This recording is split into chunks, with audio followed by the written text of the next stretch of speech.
Obulapuram mining కేసులో Nampally CBI court తుది తీర్పు వెలువరించింది. 15 ఏళ్ల పాటు సుదీర్ఘ విచారణ అనంతరం ఈ కేసులో మొత్తం 5గురిని దోషులుగా, 2ని నిర్దోషులుగా ప్రకటించింది.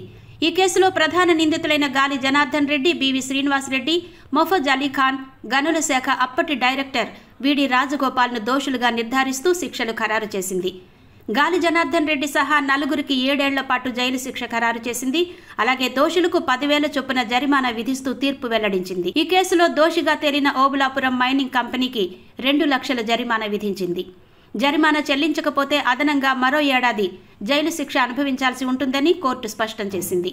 ఈ కేసులో అప్పటి గనుల శాఖ మంత్రిగా ఉన్న సబితా ఇంద్రారెడ్డికి ఉపశమనం లభించింది.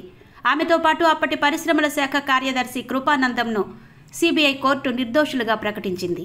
ఈ కేసులో విడి రాజగోపాల్కు అదనంగా మరో 4 ఏళ్లు జైలు శిక్ష విధించింది. భూగర్భ గనుల శాఖ డైరెక్టర్గా ఉన్నందున అవినీతి నిరోధక చట్టం కింద ఆయనకు అదనపు శిక్షను ఖరారు చేసింది.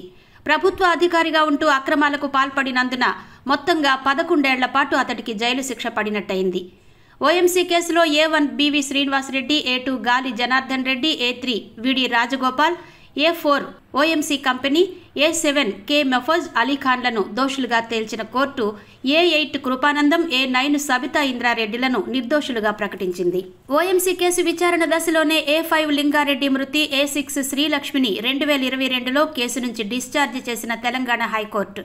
A8 విశ్రాంత IAS కృపానందం, A9 మాజీ మంత్రి సబితా ఇంద్రారెడ్డి 2004-2009 మధ్య గనుల శాఖ మంత్రి.